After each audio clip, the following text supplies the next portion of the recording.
ಇತಿಹಾಸ ನಿಮ್ಮ PUC secondary ಇರೋಂಥ ಪಠ್ಯಪುಸ್ತಕ ಅದರ 4.2 ಅಧ್ಯಾಯ 4.2 ಚಾಪ್ಟರ್ ಮೇ ಹೊಸ ಧರ್ಮಗಳ ಉದಯ ಅಂತಿದೆ. ಹೊಸ ಹೊಸ ಅನ್ಬೇಕು, ಆನ್ಸರ್ ಕೊಡಬೇಕು.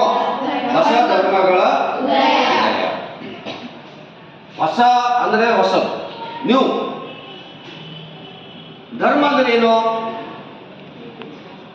जीवन में कभी हम टाइटल को ढूंढना है बेटा. टाइटल का मीनिंग क्या है ಅಂದ್ರೆ ಈ ಪಠ್ಯ ಪುಸ್ತಕದಲ್ಲಿ ಒಂದು ಚಾಪ್ಟರ್ಸ್ಗಳು ಇರ್ತವೆ. ಚಾಪ್ಟರ್ಗಳ ತಲೆಬರ ಅಂತ ಕರಿತೇವೆ, ಶೀರ್ಷಿಕೆ ಅಂತ ಕರಿತೇವೆ, ಇಂಗ್ಲಿಷಲ್ಲಿ ಟೈಟಲ್ ಅಂತ ಕರಿತೇವೆ.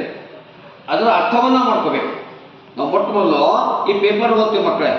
ಪೇಪರ್ ಓದುವಾಗ ಬಹಳಷ್ಟು ಪ್ಯಾರಾಗಳು ಇರ್ತವೆ. ಅದ್ರ ಟೈಟಲ್ ಮಾತ್ರ ಓದಿದೆ ಅಂತ ಔರಾದ್ನಲ್ಲಿ ನೀರಿನ ಸಮಸ್ಯೆ ಅಂದರೆ ಆ ಟೈಟಲ್ ಓದಿದಾಗ ಗೊತ್ತಾಗ್ತದೆ ಔರಾದ್ನಲ್ಲಿ ನೀರಿಲ್ಲ ಅಂತ ಗೊತ್ತಾಗ್ತದೆ. ನೀರಿನ ಸಮಸ್ಯೆ ನಮ್ಮಲ್ಲಿ ಪ್ರಾಬ್ಲಮ್ ಆಗ್ತದೆ, ಗೊತ್ತಲ್ಲ.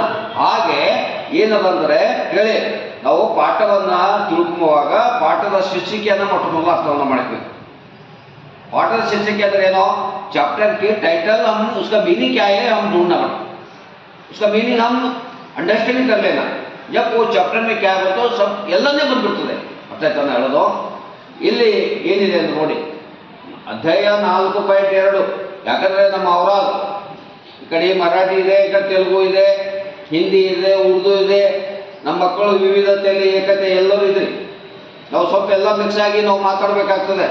ಮಿಕ್ಸ್ ಆಗಿ ನಾವು ಪಾಠ ಹೇಳಿದಾಗ ನಿಮ್ಗೆ ಅಂಡರ್ಸ್ಟ್ಯಾಂಡ್ ಆಗ್ತದೆ ಎಲ್ಲ ಮಕ್ಕಳಿಗೆ. ಗೊತ್ತಾಯ್ತು ಮಕ್ಕಳೇ? ಈ 4.2 ಅಧ್ಯಾಯದಲ್ಲಿ ಏನಿದೆ, ಹೊಸ ಧರ್ಮಗಳ ಉದಯ. ಹೊಸ ಧರ್ಮಗಳಂದ್ರೆ ಏನು? ಹೊಸದಂದ್ರೆ ಗೊತ್ತಾಯ್ತು. ಯಾಕಂದ್ರೆ ಹೊಸ ವರ್ಷ ಆಚರಣೆ ಮಾಡ್ತೀರಲ್ಲಮ್ಮ. ಹೊಸ ವರ್ಷ ಅಂದ್ರೆ ಹೊಸದನ್ನ ಇರೋದು, ಅದು ನೀವು ಎಲ್ಲರಿಗೂ ಗೊತ್ತಾಯ್ತು. ಧರ್ಮ ಅಂದ್ರೆ ಏನು ನೋಡಿ, ಪಾಠದ ಹೆಸರೇನಿದೆ, ಹೊಸ ಧರ್ಮಗಳ ಉದಯ. ಹೊಸ ಅಂದ್ರೆ ಗೊತ್ತಾಯ್ತು. ಯಾಕಂದ್ರೆ ನೀವೆಲ್ಲ ಹೊಸ ವರ್ಷ ಆಚರಣೆ ಮಾಡ್ತೀರಿ, ಹ್ಯಾಪಿ ನ್ಯೂ ಇಯರ್. ಜನವರಿ ಹೊಸ ಮತ್ತು ನಯ ಆತ ಪಿಟ್ನೆಗೆ ನಯ, ಗೊತ್ತಾ? ಈಗ ಧರ್ಮ ಅಂದ್ರೆ ಏನು? ಪಾಠದ ಹೆಸರು ಏನಿದೆ, ಹೊಸ ಧರ್ಮಗಳ ಉದಯ. ಧರ್ಮ ಅಂದ್ರೆ ಏನು? ಧರ್ಮದ ಅರ್ಥ ಏನು ಅದು ಅರ್ಥ ಮಾಡ್ಬೇಕು. ಧರ್ಮ ಅಂದ್ರೆ ಹೇಳಿ, ಧರ್ಮ ಅನ್ನೋದು ಧ್ರ ಎಂಬ ಸಂಸ್ಕೃತ ಶಬ್ದದಿಂದ ಬಂದದ್ದು, ಧ್ರ ಎಂಬ ಧಾತುವಿನಿಂದ ಬಂದಂಥದ್ದು. ಧರ್ಮ ಎಂಬುದು ಧ್ರ ಅಂದ್ರೆ ಏನು ಅಂದ್ರೆ ರಕ್ಷಿಸು, ಕಾಪಾಡು. ಏನ್ ಕಾಪಾಡು? ಒಳ್ಳೆಯದನ್ನ ಕಾಪಾಡು, ಒಳ್ಳೆಯದನ್ನ ಹೇಳು, ಒಳ್ಳೆಯದನ್ನ ತಿಳಿಸುವುದಕ್ಕೆ ನಾವು ಏನು ಕರಿತೇವೆ ಅಂದ್ರೆ ಧರ್ಮ. ಗೊತ್ತಾಯ್ತಾ ಮಕ್ಕಳೇ? ಒಳ್ಳೆಯದನ್ನ ಹೇಳ್ತೇವಲ್ಲ, ಒಳ್ಳೆಯದನ್ನ ಕಾಪಾಡ್ತೇವಲ್ಲ, ಒಳ್ಳೆಯದನ್ನ ಕೇಳುತ್ತೇವಲ್ಲ, ಅದಕ್ಕೇನಂತಾರೆ ಧರ್ಮ. ಗೊತ್ತಾ? ಧರ್ಮ ಅಂದ್ರೆ ಬಹಳಷ್ಟು ಅರ್ಥಗಳವ. ಹೆಣ್ಣಿನ ಧರ್ಮ, ಗಂಡನ ಧರ್ಮ, ತಂಗಿಯ ಧರ್ಮ, ಅಕ್ಕನ ಧರ್ಮ, ಗುರುವಿನ ಧರ್ಮ, ಶಿಷ್ಯನ ಧರ್ಮ. ಧರ್ಮ ಅಂದ್ರೆ ಗುರು ಆದವನು ಶಿಷ್ಯರಿಗೆ ಪಾಠ ಹೇಳಬೇಕು, ಶಿಷ್ಯನಾದವನು ಗುರುಗಳಿಗೆ ಗೌರವಿಸಬೇಕು. ಇದು ಧರ್ಮ. ಮತ್ತೊಂದು ಕಡೆ ಬಸವಣ್ಣ ಹೇಳ್ತಾರೆ, ಏನ್ ಹೇಳ್ತಾರೆ ಗೊತ್ತಾ? ದಯವೇ ಧರ್ಮದ ಮೂಲವಯ್ಯ. ದಯವೇ ಧರ್ಮದ ಏನಾಗಿದೆ ಮೂಲ. ಗೊತ್ತಾಯ್ತಾ? ತಿಳ್ಕೊಳ್ಳಿ. ನಾ ಟೀಚರ್ ಏನು ಕಲಿಸ್ತೀರಿ ಮಕ್ಕಳಿಗೆ? ನಿಮಗೆ ಅರ್ಥ ಆಗಲಿಲ್ಲ ಅಂದ್ರೆ ಟೀಚರ್ಗಳಿಗೆ ಏನು ಅರ್ಥ ಆಗ್ತದೆ, ಮಕ್ಕಳಿಗೆ ಏನು ಅರ್ಥ ಆಗ್ತದೆ? ಸಮಜ ಅರ್ಥ ನಿನಗೆ ಪೂರ್ಣ ತಿಳಿತಂದ್ರೆ ಮಕ್ಕಳಿಗೆ ಅರ್ಥ ಹೇಳ್ತೀಯ. ನಿನಗೆ ಅರ್ಥ ಗೊತ್ತಿಲ್ಲ ಅಂದ್ರೆ ಮಕ್ಕಳಿಗೆ ಏನು ಹೇಳ್ತೀರಿ? ಅದು ಪೂರ್ಣ ತಿಳ್ಕೋಬೇಕು. ಧರ್ಮ ಅಂದ್ರೆ ಬಸವಣ್ಣ ಹೇಳ್ತಾರೆ, ದಯವೇ ಧರ್ಮದ ಮೂಲವಯ್ಯ. ಅಂದ್ರೆ ಏನು? ಧರ್ಮ ಅಂದ್ರೆ ಏನು? ಅದರಲ್ಲಿ ದಯ ಅಡಗಿದೆ. ಧರ್ಮ ಅಂದ್ರೆ ಅದರಲ್ಲಿ ಕರುಣೆ ಅಡಗಿದೆ. ಅದರಲ್ಲಿ ಧರ್ಮ ಅಂದ್ರೆ ಅದರಲ್ಲಿ ಸತ್ಯವನ್ನ ಅಡಗಿದೆ ಅಂತ. ನಮ್ಮ ಮತ್ತೊಂದು ಕಡೆ ಸತ್ಯ ಹೇ ಈಶ್ವರ್. ಈಶ್ವರ್ ಅಂದ್ರೆ ಏನು? ಸತ್ಯದ ಒಂದು ಭಾಗ, ಟ್ರೂತ್. ಗೊತ್ತಾಯ್ತ ಮಕ್ಕಳೇ? ಇದು ಈ ಕಾನ್ಸೆಪ್ಟ್ ಅನ್ನು ಈ ಪಾಠದಲ್ಲಿ ಹೇಳ್ತದೆ. ಹಾಗೆ ನಮ್ಮ ಪಠ್ಯ ಪುಸ್ತಕದಲ್ಲಿ ಈಗ ಹೊಸ ಧರ್ಮಗಳ ಧರ್ಮ ಅಂತ ಗೊತ್ತಾಯ್ತಾ? ಹಿಡಿತಾ ಇದ್ರಿಗೆ ಮತ್ತೊಂದು ಕಡೆ ಭಗವದ್ಗೀತೆಯಲ್ಲಿ ಹೇಳ್ತದೆ, ಏನಂತಂದ್ರೆ ಧರ್ಮೋ ರಕ್ಷಿತ ಧರ್ಮ ರಕ್ಷಿತಿ. ಧರ್ಮೋ ರಕ್ಷಿತಿ ಧರ್ಮ ರಕ್ಷಿತ ಅಂದ್ರೆ ಯಾರು ಧರ್ಮವನ್ನ ದಿಂದ ನಡೀತಾರೋ ಅವರಿಗೆ ಧರ್ಮವನ್ನ ಕಾಪಾಡುತ್ತದೆ. ಅಂದ್ರೆ ಧರ್ಮ ಅಂದ್ರೆ ಏನು? ಒಳ್ಳೆಯದನ್ನ ಯಾರು ಮಾಡ್ತಾರ ಅವ್ರಿಗೆ ಒಳ್ಳೆಯದನ್ನ ಆಗುತ್ತದೆ ಅಂತ ಹೇಳಿ ಭಗವದ್ಗೀತೆಯಲ್ಲಿ ಹೇಳ್ತದೆ. ಅಂದ್ರೆ ಇಲ್ಲಿ ಅರ್ಥ ಏನು? ಮಗನ ಹೆಸರು ಹೇಳ್ತೇವೆ ಏನಂತ, ನಮ್ಮ ಮಗ ಒಳ್ಳೆ ಕೆಲಸ ಮಾಡೋದಂದ್ರೆ ಏನಂತೇವೆ, ನಮ್ಮ ಮಗ ಹಳ್ಳಿಯವರೆಲ್ಲ ನಮ್ಮ ಓದಿಯವರೆಲ್ಲ धर्मरायगंज ऊराग ಹೇಳ್ತಾರೆ ನಮ್ಮೂರಾಗ ಹೇಳ್ತಾರೆ ಒಳ್ಳೆ ಕೆಲಸ ಮಾಡೋದು अच्छे काम किया वो अपने माँ बोलता है मेरा बच्चा क्या हो गए धर्मराज ಗೊತ್ತಾಯ್ತಾ ಮಕ್ಕಳೇ ನನ್ನ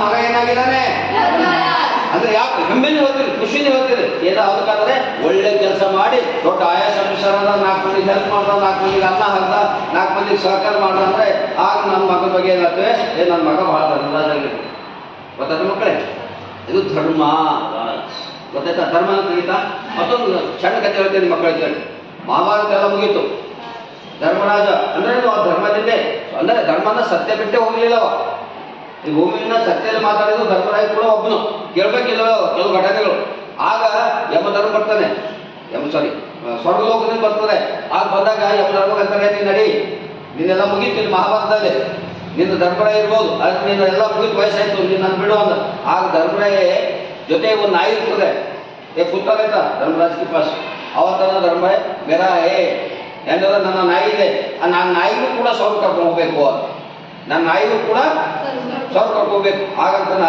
ಸ್ವರ್ಗಲೋಕ ಬಂದಂತ ಇಂದ್ರ ಹೇಳ್ತಾನೆ ನೀನು ಒಳ್ಳೆ ಕೆಲಸ ಮಾಡಿದೀಯಾ ನಿನ್ನ ಜೊತೆ ನಾನು ಕರ್ಕೊಂಡು ಹೋಗ ನಿನ್ನೂ ಕರ್ಕೊಂಡು ಹೋಗ್ತೀನಿ ವಿನಾ ಆ ನಾಯಿ ಕರ್ಕೊಂಡು ಹೋಗ್ಲಾಕಾಗಲ್ಲ ಪ್ರಾಣಿಗಳಿಗೆ ಹೆಂಗೆ ಸ್ವರ್ಗಕ್ಕೆ ಹೋಗ್ಲಾಕಾಗ್ತದೆ ಆಗ ಧರ್ಮರಾಜ ಹೇಳ್ತಾನೆ ಅದು ನನ್ನ ರಕ್ಷಣೆ ಮಾಡಿದೆ ನನಗೆ ಒಳ್ಳೆಯದನ್ನ ಮಾಡಿದೆ ನಾನು ಕಾಪಾಡಿದೆ ಕಳ್ಳರು ಬಂದು ರಕ್ಷಣೆ ಮಾಡಿದೆ ಅದಕ್ಕೆ ನಾನು ಅದನ್ನ ಬಿಟ್ಟು ಬರೋದಿಲ್ಲ ಅಂದ್ರೆ ಅದು ಒಳ್ಳೆಯದನ್ನ ಕಾಪಾಡಿದೆ ಒಳ್ಳೆಯದನ್ನ ನನಗೆ ಹೆಲ್ಪ್ ಮಾಡಿದೆ ಅದು ಋಣವನ್ನು ನಾನು ತೀರಿಸಬೇಕು ಅದಕ್ಕೆ ಅದನ್ನ ಬಿಟ್ಟು ನಾನು ಬರೋದಿಲ್ಲ ಹೇಳ್ತು ಮಕ್ಕಳೇ ಆಗ ಇಂದ್ರಲೋಕದಲ್ಲಿ ಆಗ ಹೇಳ್ತಾನೆ ಆ ನಾಯಿ ಬೇರೆ ಇರಲಿಲ್ಲ ಅದು ಸತ್ಯವನ್ನು ಇವನು ಟೆಸ್ಟ್ ಮಾಡಬೇಕು ಧರ್ಮರಾಯನ ಟೆಸ್ಟ್ ಮಾಡ್ಬೇಕು ಅಂತೇಳಿ ಅದು ಕೂಡ ನಾಯಿ ಇರಲಿಲ್ಲ ಅದು ಕೂಡ ಮನುಷ್ಯ ಇತ್ತು ಅಂದ್ರೆ ನಾನು ಹೇಳ್ತಾರ್ತಾರೆ ಧರ್ಮ ಅಂದ್ರೆ ಏನು ಅಂದ್ರೆ ಒಳ್ಳೆಯದನ್ನ ಮಾಡೋದು ಧರ್ಮ ಅಂದ್ರೆ ಒಳ್ಳೆಯದನ್ನ ತಿಳಿಸುವುದು ಧರ್ಮ ಅಂದ್ರೆ ಒಳ್ಳೆಯದನ್ನ ಕಾಪಾಡೋದು ಗೊತ್ತಾಯ್ತು ಮಕ್ಕಳೇ ಅದಕ್ಕೆ ಇವತ್ತು ಜಗತ್ತಿನಲ್ಲಿ ಅನೇಕ ಧರ್ಮಗಳು ಇವತ್ತು ಜೈನ ಧರ್ಮ ಇದೆ ಬೌದ್ಧ ಧರ್ಮ ಇದೆ ಸಿಖ್ ಧರ್ಮ ಇದೆ ಇಸಾಯಿ ಧರ್ಮ ಇದೆ ಹಿಂದೂ ಧರ್ಮ ಇದೆ ಕ್ರೈಸ್ತ ಧರ್ಮ ಇದೆ ಹೀಗೆ ಅನೇಕ ಧರ್ಮಗಳು